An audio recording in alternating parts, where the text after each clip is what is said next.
hooker with a heart of gold, prairie nymphs, soiled doves, sporting women, whores. Prairie nymphs is very cute. You're listening to The Oldest Profession. My name is Kaytlin Bailey. I worked as an hourly escort when I was in high school for no good goddamn reason. I was just super curious. And then when I needed money for the first time, I got into sugaring because I'm not stupid. I'm Wendi Starling. I started selling my panties on the internet when I was 34. Then from there, made the very smart leap to sugaring at the ripe old age of close to 35. So I do that to help support comedy. So every week on The Oldest Profession, I am going to tell a story about an old hoe that came before us because it's the oldest profession, so it's got to have a history, right? And all these bitches have really cool stories. So I'll be telling a story from a sex worker, whore, lady of the night, woman of ill repute, whatever you want to fucking call it, that came before us. And you are listening to The Oldest Profession. To The Oldest Profession. You got to keep things spicy. What's finger licking good? I mean, come on. Obviously, The Oldest Profession has a history. When we went out to dinner with this couple, we had dinner with them every night. They asked me what I do, and I told them, and we talked about it, and we all got really, really drunk, and it was, these cute, like, Seattle quinoa couple with 3 adorable children just living like their community fenced in life, with they ski and like real upper middle class, wholesomeness. Mm-hmm. And this wife is like, oh my God, you were so exploited. And I'm like, you're not hearing me. And it took us a minute, but we still I felt heard and seen, and it only took like a day for me to just be a person for them. And I think they're... Oh, that's cool. Yeah. It was neat to like watch that process in person. And then Trey also brought it up at his office at happy hour last night because he's got a new team. Mm-hmm. And he's very in love with me. He likes to talk about me a lot. And apparently he's doing my jokes now for his colleagues. All right. Request, hey, right? we got a hack on our hands. Yeah. It's cool. I was thrilled to hear that he killed with my jokes. It makes me feel good as a writer. Yeah. It's but like even if your delivery sucks, the joke is so good. Yeah, exactly. Right. It's like I don't trust you as a performer. But he told his subordinates essentially a joke that from my act where I out myself as a sex worker, which is I'm in a new relationship, which is awkward because I used to have sex for money and it's impossible not to do the math. Because on the one hand, I'm having such a good time, but on the other hand, he's getting such a good deal. Yeah. So that's great. It's a great joke. Right. So he delivered that, but in doing that, outs me as a sex worker to his work colleagues. Yeah. And now they have to deal with that. So, it's like he's out with me and is feeling that as well. And that was part of the real late night conversation that we had last night is, it's not an ask.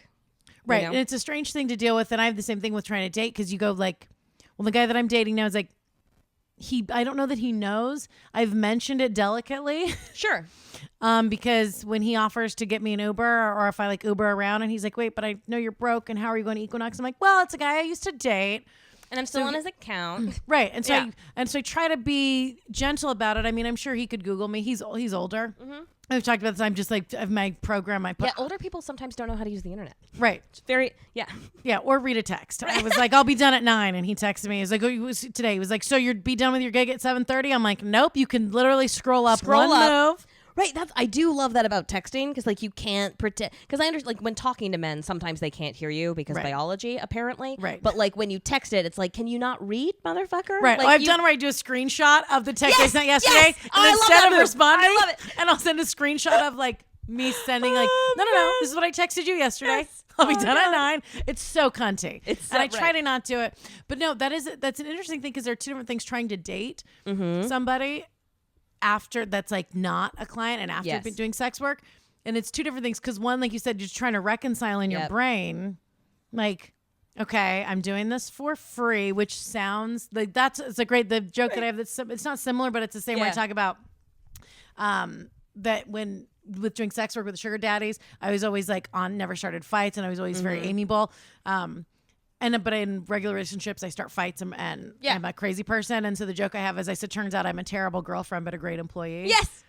So it's the same kind of a thing where I'm like, well, if you were going to pay me, it's like you're half hour late and you don't have no makeup on. Yeah, I know. This is not my job.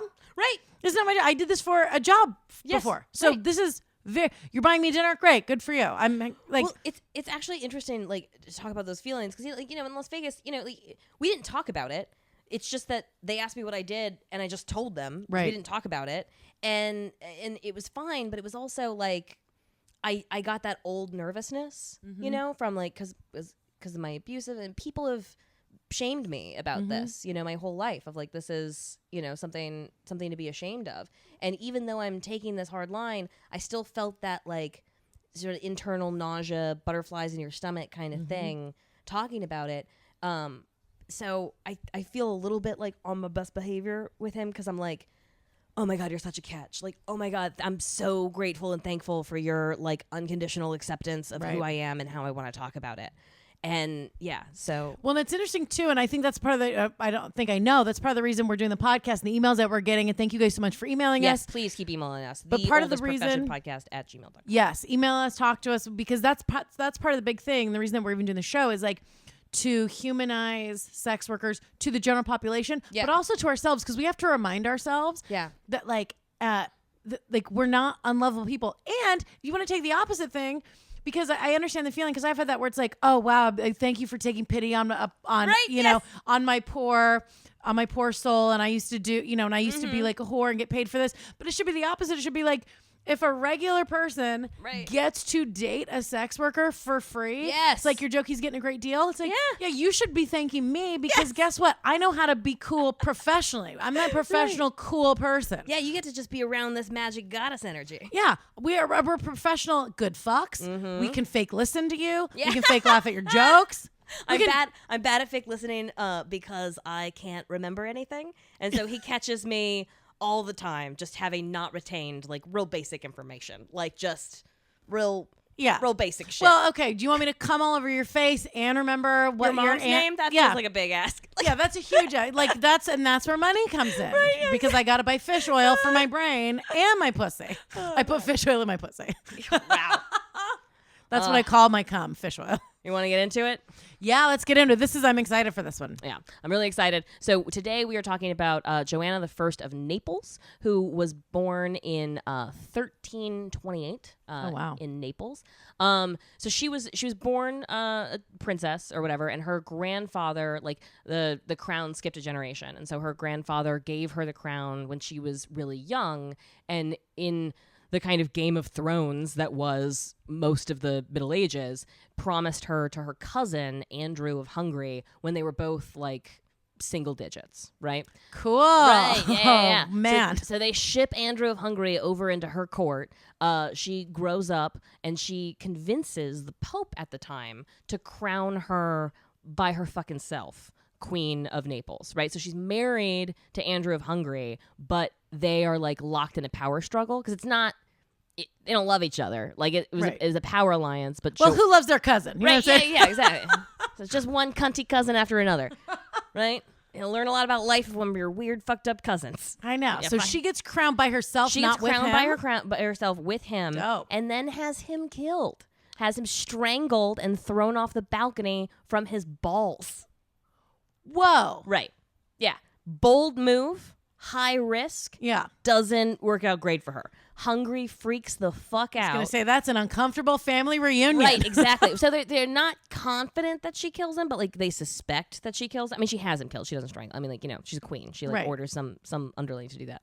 But when she marries somebody else for, like, a power move, and not Andrew's brother, right? So because if she'd marry Andrew's brother, who was also, like, a king of Hungary, then it's like no harm, no foul, no big shift. But because she marries someone else, Hungary freaks out, and so she gets exiled from her own country and has to go, like, hang out in the provinces for a while. So she goes and hangs out in the same town that the Pope that crowned her by herself was living in, right? So she sets up shop there, and in her spare time, while she was exiled, she starts an incredibly successful brothel called the Abbey. Where is this? The provinces? I don't know. I don't know how to pronounce any of this shit. Perfect. And So, but it's somewhere. You know, it's like a carriage ride away. I'll tell you where it's not. It's not in Hungary. Yeah, Wendi. it's not in Hungary. Now that not in Naples either. It's somewhere else. Yeah, perfect. Yeah, right, great, nailing it. So she starts this brothel, and she's running it. It's incredibly successful. It's weird. It's called the Abbey, and it looks like a nunnery. And all of the prostitutes, they don't work Sundays. They all go to mass, and it's like fashioned like this nunnery, and they specialize in only the wealthiest Christians, and so they present it as this like Christian thing. Because during this period of time, what you got to remember, the 11th century is when the Catholic Church. There we go. Yeah, the Catholic Church demands celibacy from their priests because they were tired of losing land to all of the wives and children of the priests, right? So in order to consolidate their property, they're like, celibacy is the way to go. And what they do is they say prostitution is the lesser of all of the sins, ranking from homosexuality is the worst, seducing a noble woman is like right after that, rape kind of bad, prostitute lesser sin. And these women, so they don't give a fuck about the women, but like fucking a prostitute's like a forgivable sin, like say a couple of Hail Marys and confess. And then marrying a prostitute, if she's reformed, is like a point in God's book. Like you're doing a favor, right? It can help erase some sins on the. Oh, it's like what we were talking about where we feel like how you feel with Trey. Like yeah, we feel like exactly. Yes. Oh, look at you married this old no married this worthless whore. Now where does fucking kids go on the spectrum? Fruit or whatever. Fucking kids goes on the you get a promotion. Is that when that came in? That was bonus points. So it's like plus points, and this is kind of the fucked up thing, and it's like this is kind of because during the Middle Ages there are women painters, there are women blacksmiths, there's rumors of a female pope, like there are women who are doing midwifery, like female serfs and like female queens during the early Middle Ages actually had a lot of power. Like Joanna's not alone. There are some like pretty badass fucking queens during her era, and it's later that women get stripped of their power, and we'll talk about that next week. Yeah, we don't want to share our land with these dumb whores. Yeah, basically. Yeah. I mean, it's that's and by whores I mean all women. Yeah. Oh, Jesus Christ. Well, we can talk about the transition to wage slavery, but anyway, so during this period, if you marry a reformed prostitute, and she goes back to prostitution, that's a mortal sin on you. So it encourages men to like police their women, because if they go back to prostitution or they become a prostitute, it's the man who's going to hell. Because women were naturally more sinful because we inherited that shit from Eve. Like that's the thinking during this period. So it's the man's responsibility to police his childlike wife. Interesting. That's like the opposite of what we have now, which is like men are just these sexual animals and they can't help be contained. Right, exactly. Right. Because we're just making it up.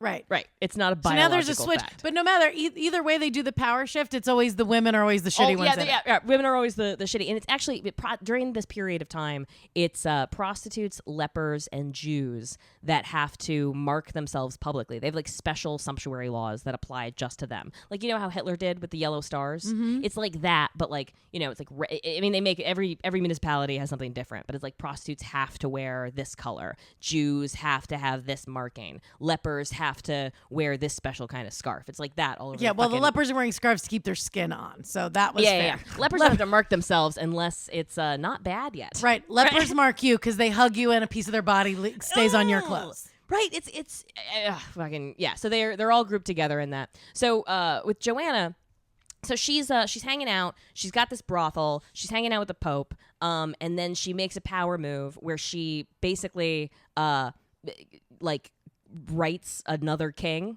and is like, hey man, can I have your army in exchange for my kingdom? And he's like, sure.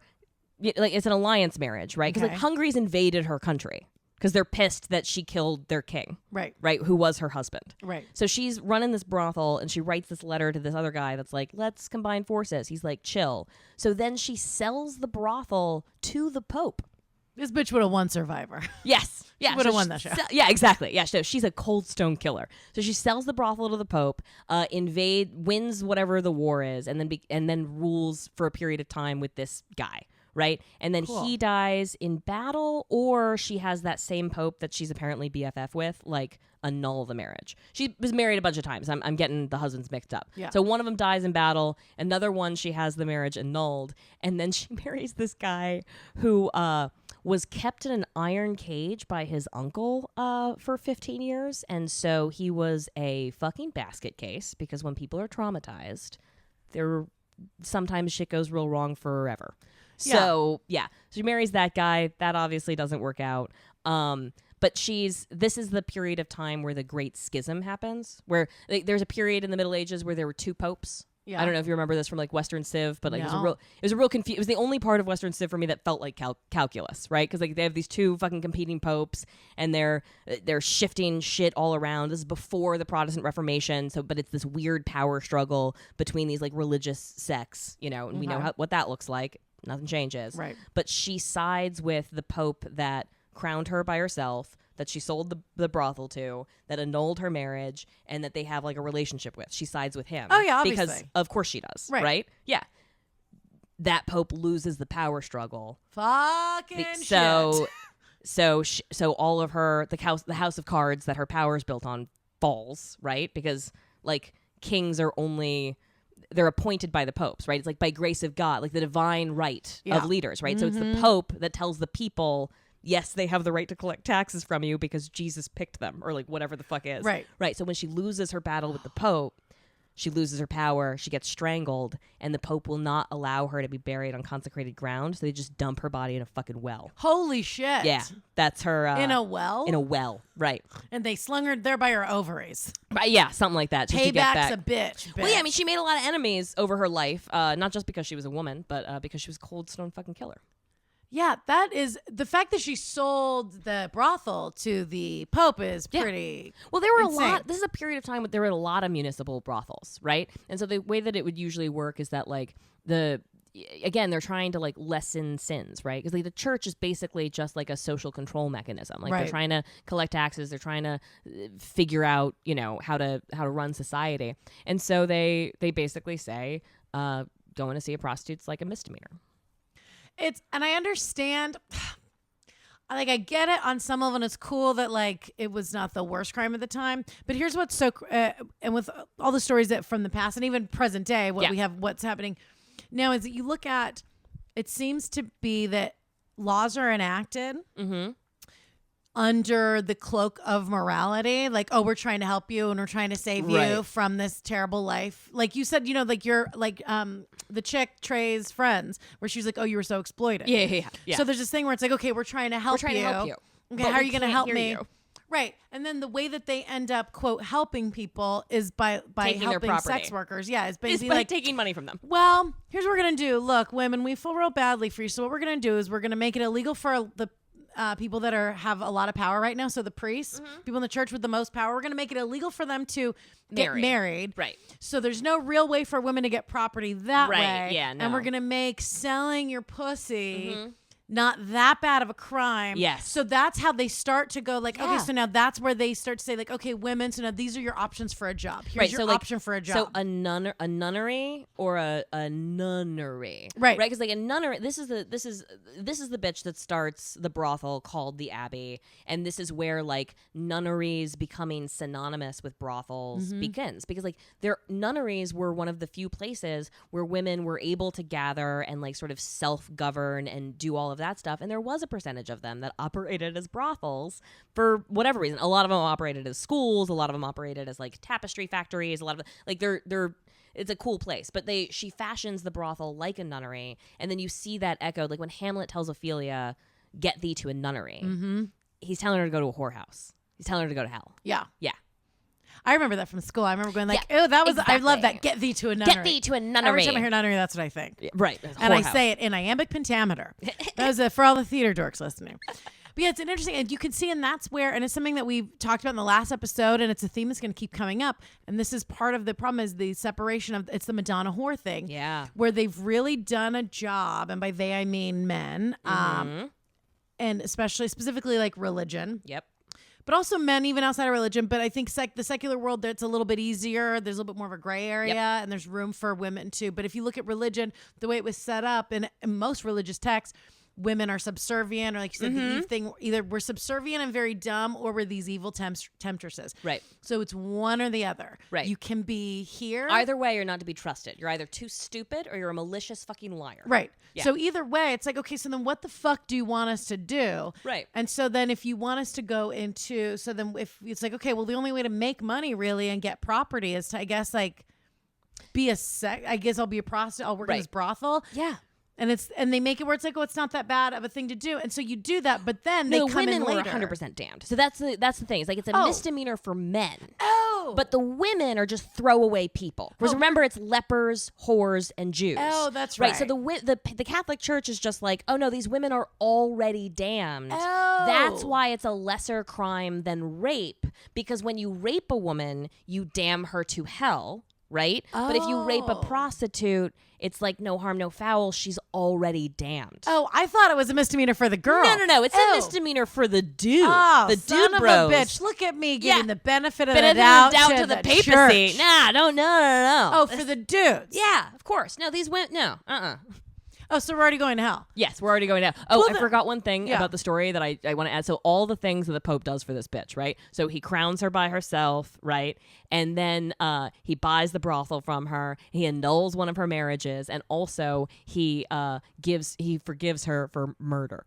Why didn't she fuck him? I would have fucked him. I think they were probably fucking. Yeah, they were probably fucking, and they just didn't run it. But that's why they threw in the thing where it was like, But this is another demonstration of this cool relationship between kings and like the crown and the church, basically, and how they work together to keep the peasantry down, right? So like the church tells powerful stories and creates religious thing about respecting authority, right? And then does all these favors for the fucking crown, and creates all these fucking rules where you're running around chasing a fucking gerbil on a hamster wheel trying to make sure that you're not fucking damned, when really they're just protecting the property of the propertied classes by creating some bullshit fucking story about how fucking women is wrong. But whatever, it's just right. Well, and they do all the thing and that's the thing too, and I don't want to, spoiler alert, there's not actually scientific proof that heaven or hell even exists, so just heads up, people listening. If that was, I don't know. I did see Stranger Things, and the upside down does look very scary. Well, the upside down, fuck, that's what it looks like outside. We're in New York, and it's 4, and it's pitch black. Is this the end of the world? Are we missing it? I don't know. Hopefully not, because I got dinner plans tonight. I'm getting a nice dinner tonight, so I hope it's not. But yeah, but it's interesting to see and they make up these stories, and not going to church. I went to Mormon church half the time growing up. Oh yeah. And so the church, they just create these stories, and it, as far as creating sin and making you operate out of fear to not go to hell. So this big angry dad and this guy doesn't put you into the burning place.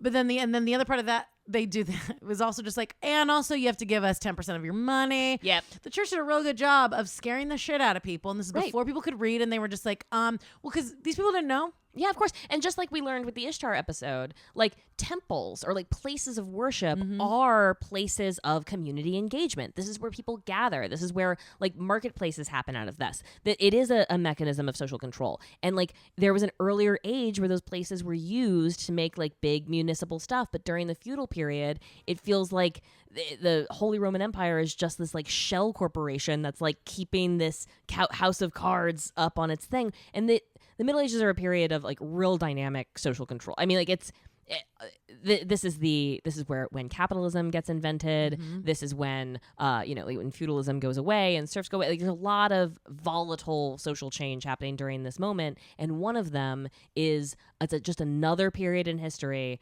after Joanna when women are stripped of their power, and we're going to talk about that. I'm sorry. I did 2 episodes and whatever. Yeah, we're recording a bunch of episodes today, and we're real jacked up, and we're trying to. I think we're doing a good job. We're staying focused. We're staying focused. Yeah. Well, it's interesting, and we're talking about it. But as far as under the guise of morality, it really is to simplify it. And I know a lot of people go to church for a lot of good reasons, and a lot of people get benefits from organized religion, right? Yep. Gives them a sense of purpose and a sense of morality. And we also need a sense of community. Correct. Yes. So I get it, and I'm not trying to poo-poo all religion, and I get it, and And I respect It's very important. That's why it's everywhere. It's like sex work in that way. Yeah. It is. Mm-hmm. And it's like, so you can use it. But when you look at, I don't mean to say but, because when you say but, that negates everything you said before. And also, when you look at how it started and the people who started these religions and the people who are running churches, it's as a tool to manipulate people, and it's very much like an abusive relationship where it's like, no, we love you, but you're a piece of shit and this and this and that, and so you scare people, and it's like, and then if you start to go like, well, this seems backwards because we used to all be equal, but now slowly over time, wait, so now we can't get married because we don't want to share land with women and kids, and now this, but wait, so all women are going to hell. Just and because. Men, and we go, well, that doesn't seem right. And they're like, well, hey, I mean, you can disagree with us, but you're going to hell. And you're like, oh, shit. Well, then I guess I agree because I don't want to be. Yeah. So it's this. Because this is, I mean, like, this is the period of time, right? So, like, Constantine. Sorry, I don't. Constantinople. I don't know anyone's name. I don't know Trey's mom's name. I don't know any of these fucking leaders. I can't pronounce anything. But Constantine converted to Christianity, right? But this is a period of time in human history where most people are pagans, right? Because it's like Constantine converted, but it's not like everyone converted all at once, right? So there's this history of worshiping multiple gods, and a lot of the peasantry is still holding on to some of this goddess worship, like herbology, stuff that later gets turned into witchcraft charges. But it's people that are like worshiping in their own way, and part of the transition during the Middle Ages is they turn the church. They strip Mary Magdalene of her fucking importance, and they turn her into like a worthless whore, and they like shit on the redemption story that's there. They try to reduce and they elevate masculinity and denigrate femininity within the church, totally shitting on Jesus's whole thing, which was hanging out with whores and children and defending the weak. Instead, it becomes a tool to prop up the powerful. And that's the what's it called? Bastardization of the church. And this is the period of time that this happens in. And you see it. I mean, like, the Pope is buying brothels and forgiving murder. Why? Because she's the fucking queen. Right. Yeah. And you go like, hey, nobody's perfect. You know what I'm saying? Like, and maybe he was a dick and she's trying to be empowered. And if she was a man who was having someone murdered, it wouldn't be a big deal. I mean, it would be because it's still murder. Who knows? It's still murder. Yeah, I feel like Hungary was pissed about the murder. I don't know that was an example of just like out and out misogyny. I get it. You know, I'm going to say it because I want to know. Sure. I mean, fine. Yeah, sure. I'm with you. She was the Hillary Clinton of her time. And people were upset that she was a cold stone don't killer. Even get me started on this bitch's email accounts. I mean, that's what we're doing for the second half. That's what we were saving it for this.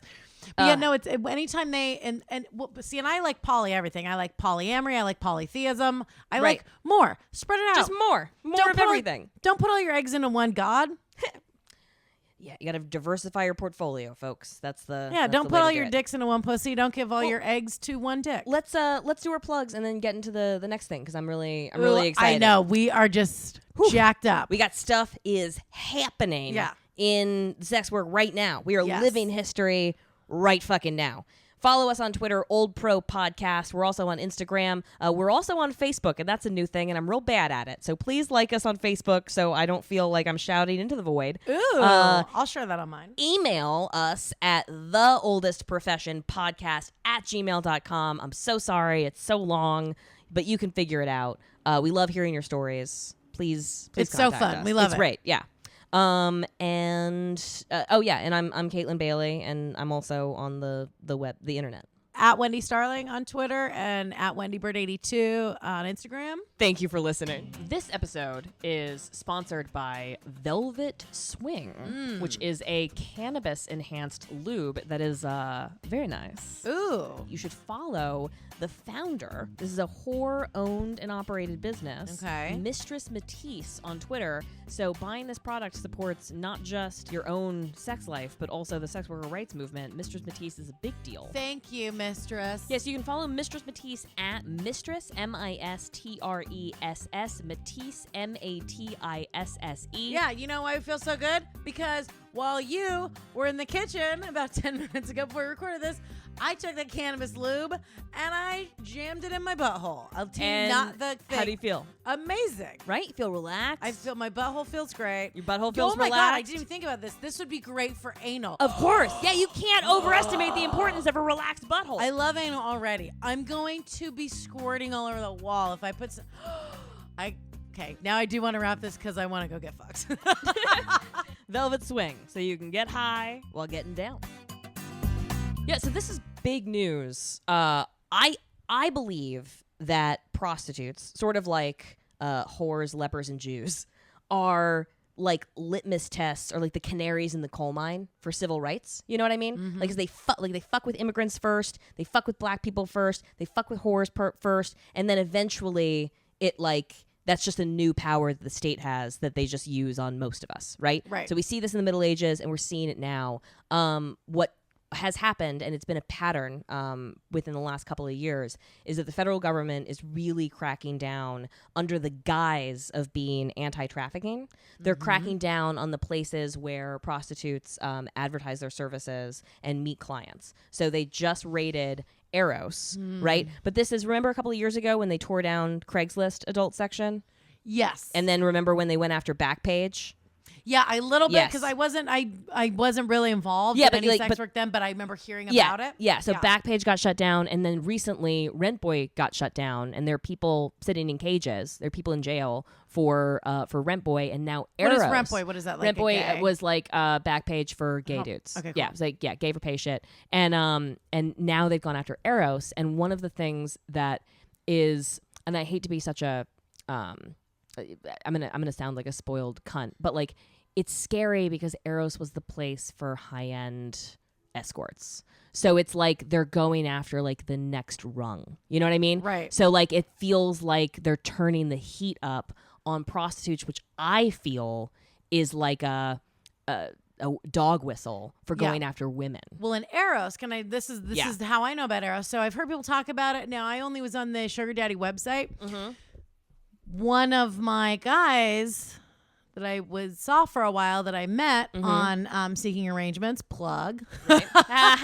I'm surprised they haven't shut that thing down. It's next. It's hard. It's harder because it's not explicitly prostitution, Right. And their whole thing is like these are relationships, Right. And there's a lot. So it's going to be a harder case to make, but that's 100% coming. Oh, and for that's sure. the scary shit. Right. And Eros, I remember a guy, I'm a guy that I dated on there. He would go on Eros, and because he would be like, oh, I have an Eros girl coming over today, or like an Eros, he would love like trans women. Yep.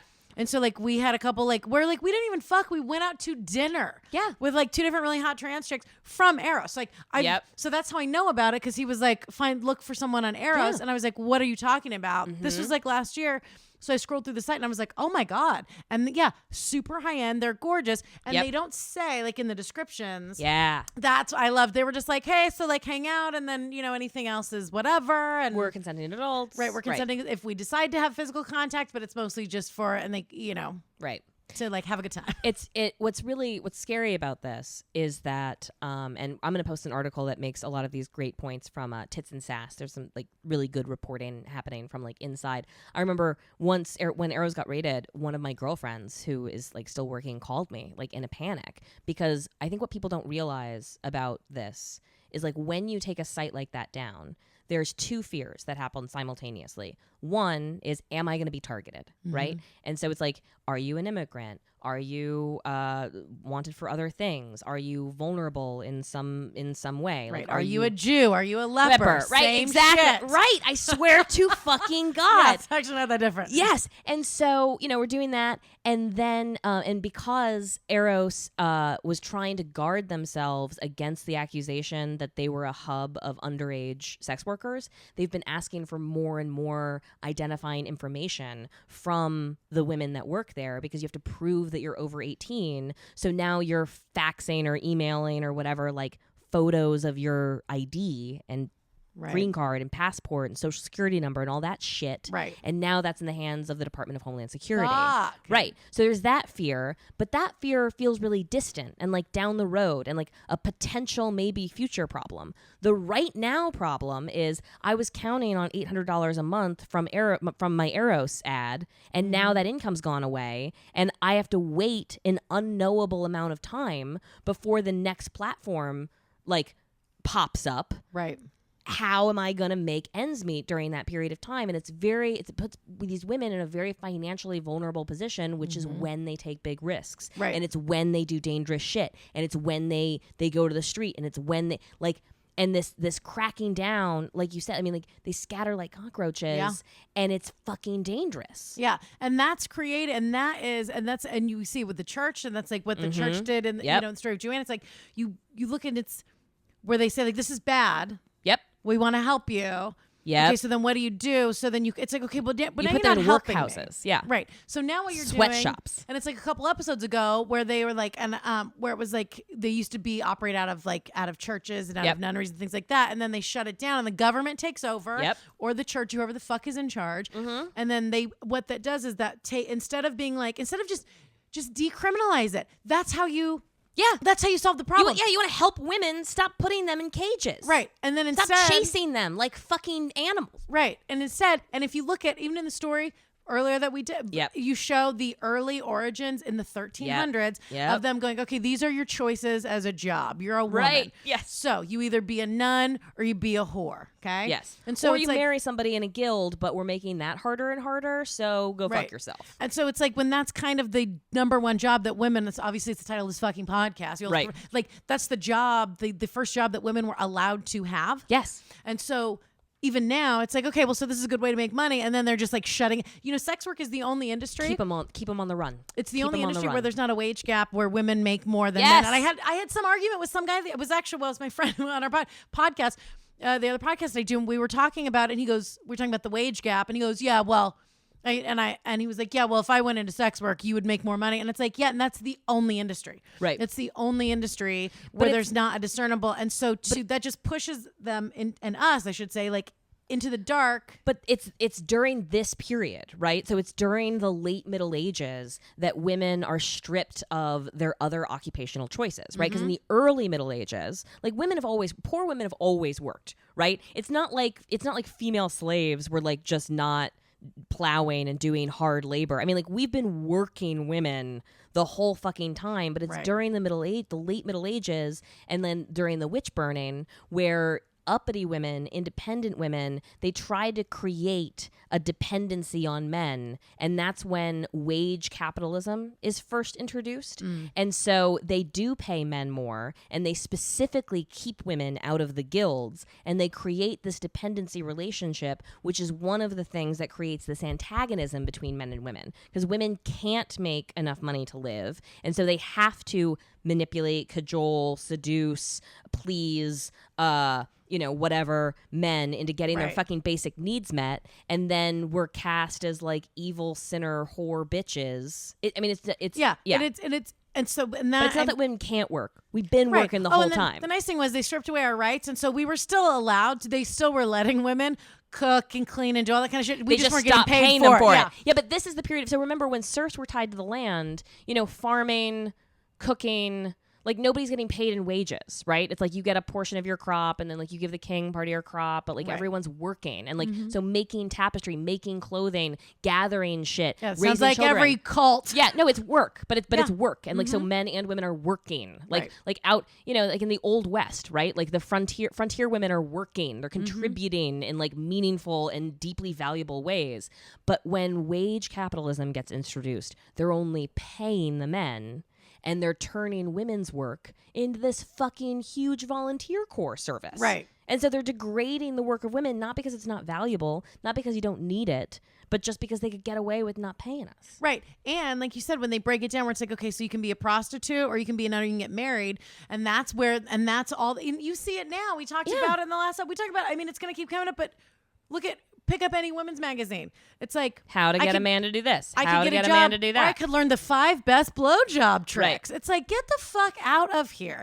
And so, but with like the Eros shutting down, that is super scary because it's like it's part of a pattern. Right? Because like it started and like it's a pattern that keeps getting repeated. But I feel like we're living at a time like Jeff Sessions wants to crack down. Like the Trump administration wants to crack down on quote unquote trafficking. They just want to punish uppity women. Yes. That's what this whole thing is and has always been. And we see it very clearly in our time now. But like whether it happened 100 years ago or 3,000 years ago, when you start cracking down on whores, I think it's a dog whistle for a dawning age where women have less rights, less freedom of movement, less freedom of expression, less access to capital, less access to resources. Right. When it's not out of respect for women, they're not cracking down on trafficking because they really love and respect women because the president of the United States was quoted as saying, you can grab a woman by the pussy. Right. And we have Roy Moore, who's still eligible for office when they're like, so it's not of respect for women. No, that's where not. They're like, hey, this person was,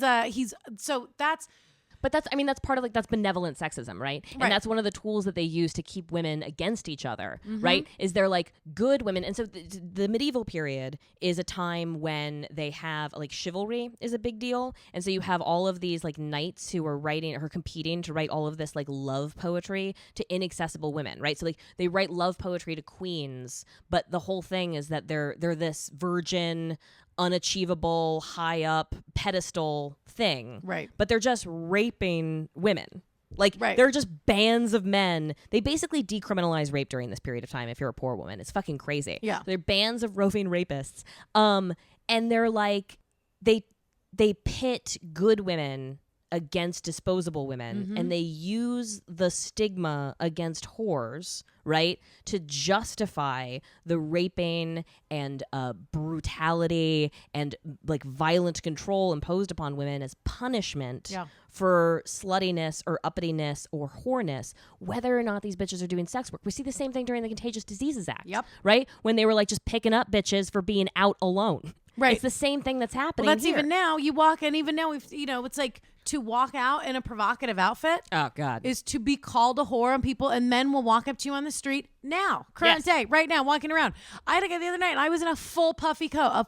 I was wearing a dress. Yep. It was in a diner with a couple comics, male comics. They were totally fine. There was some guy sitting by himself, and I had like a dress on, a long dress, and I walked to the bathroom, and this guy stared at me, and I walked out, and then we went outside to smoke, and it was like 38 degrees. I had a long puffy coat, so he's bundled up. I looked like I was in a sleeping bag. But even if you were in a G-string, fine, it shouldn't matter. But this guy walked out and leered at me, so it's like, did the other men see it? Oh yeah, because you can feel it, right? Because like the hair on the back of your neck stands up, like that's some body knowledge shit. Like I know when I'm being looked at in a predatory way. Oh yeah. And he walked by and he stared at me, and the other two dudes were like, I was with Paul Hooper, who was one of the comics. Gem Love of a man. Paul. Love and him. Paul was like, he goes, holy shit. And I'm like, dude. And then the guy turned and did a double back, and I'm like, I'm in a sleep. You can't even see my body. And he goes, that's the creepiest thing. And I was like half a block from my apartment, and Paul had his car, and I was gonna walk home, and I'm like, I don't mean to sound crazy, but like, will you give me a ride to my front door? Yes. And he said, yes, I will. So being a chick just out, right, sometimes not even dressed provocatively, you get shit thrown at you. And so to dress like that, but that's the pitting women against each other, because it's like, if a woman gets attacked or if a woman gets harassed, it's like, well, she deserves it because look how she's dressed, and look at me, I'm not wearing any mascara, so because I should be respected.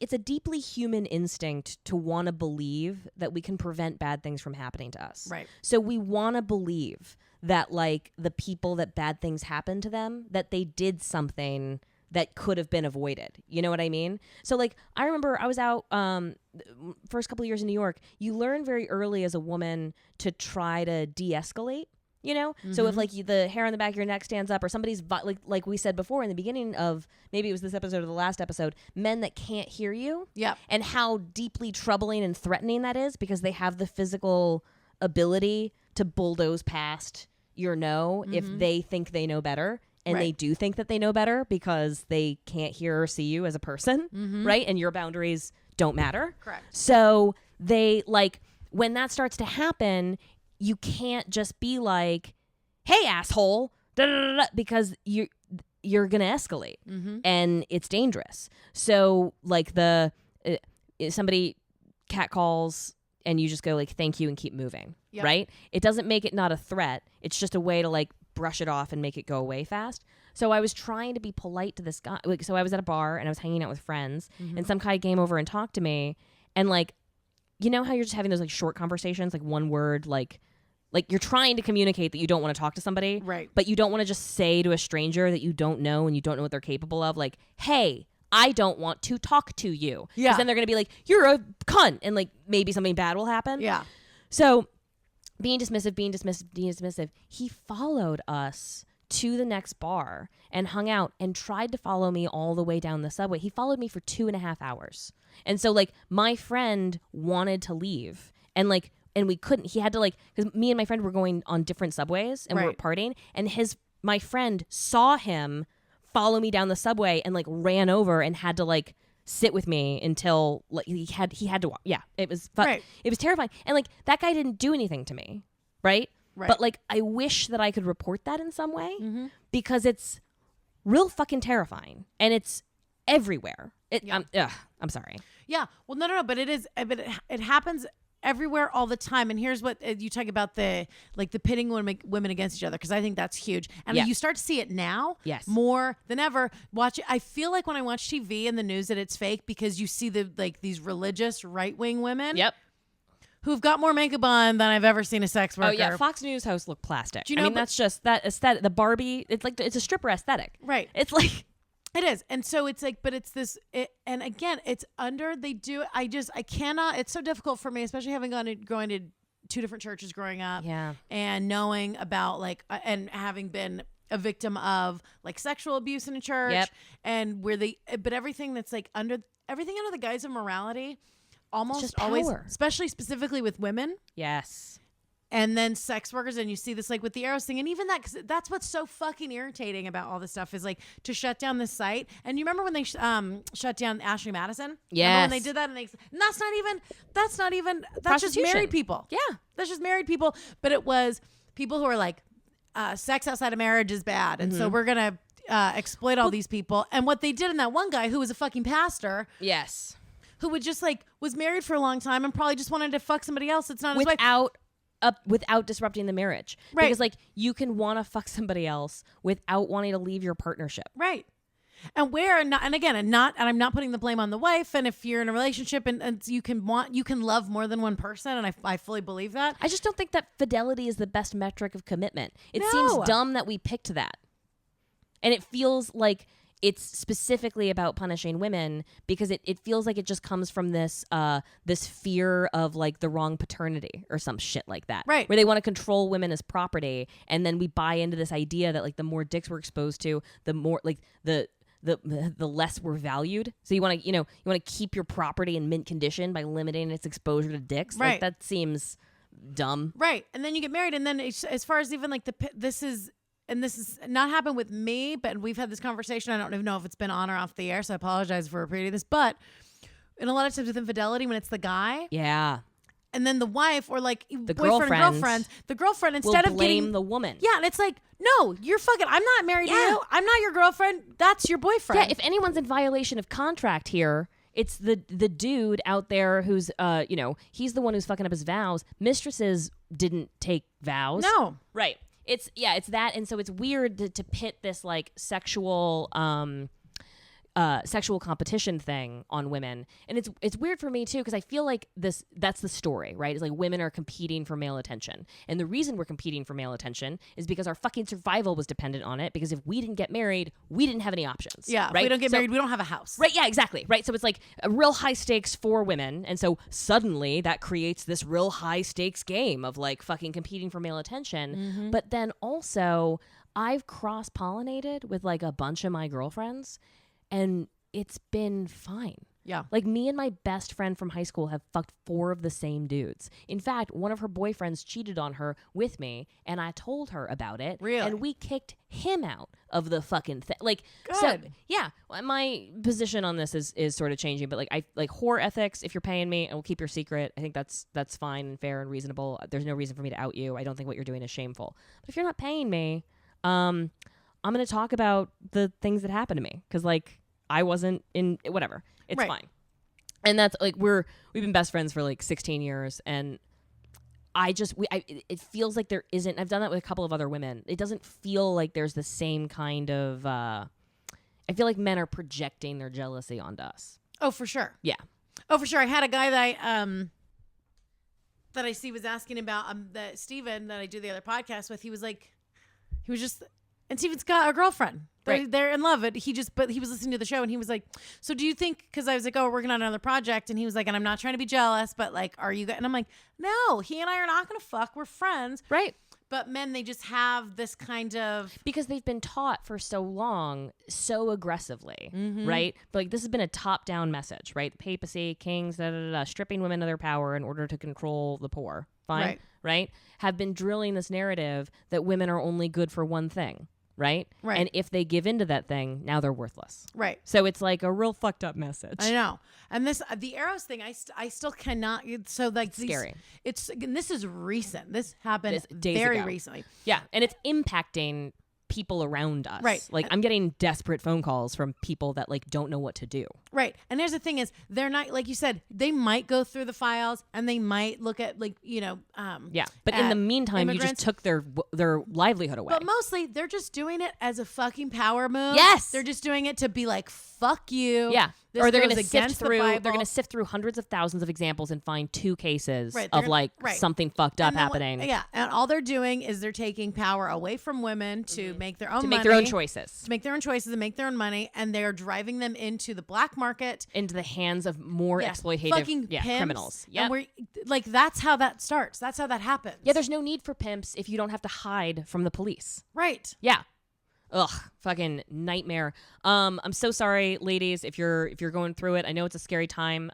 Try to hold out and just know that you're vulnerable right now. So try to resist the temptation to make choices that can put you in danger. Yeah, try not to make choices out of desperation. And like honestly, I know we gave out our email address at the top of the show. The link is there.